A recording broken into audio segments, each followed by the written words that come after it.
እንትን ነው አንድ ሰውዬ ወደ በቃ የገጠር ኑሮ የሰለቸውና ወደ ሊረዝም ይችላል ቀልዱሽ ይሄ ነው የሚያስቀው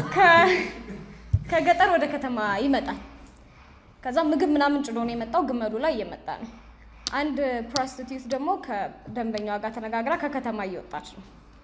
ከዛ ይሄዱ ያለ በመሃል እችኛዋ ትጣላለች በዋጋ አልተስማሙም ትጣላና ትወርዳለች ከመኪና ከዛ በጣም ሄደች ይደክማታል ገበሬውም ግመሉን ጭኖ ምናምን ሄዶ ይበላ ይጠጣ ምናምንና ያምራዋል ማድረግ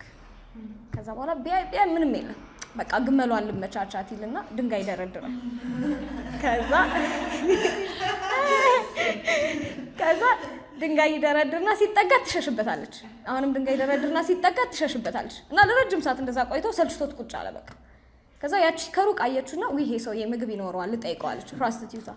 ከዛ ከበላኝ ከጠጣኸኝ የፈለግከውን ነገር አደርግልሃለሁ ትለዋለች ከዛ በልታ ጠጥታ ከጨርሰሽ በኋላ ምን ላድርግልህ ስትለው ግመሏን ያዥልኝ ዋው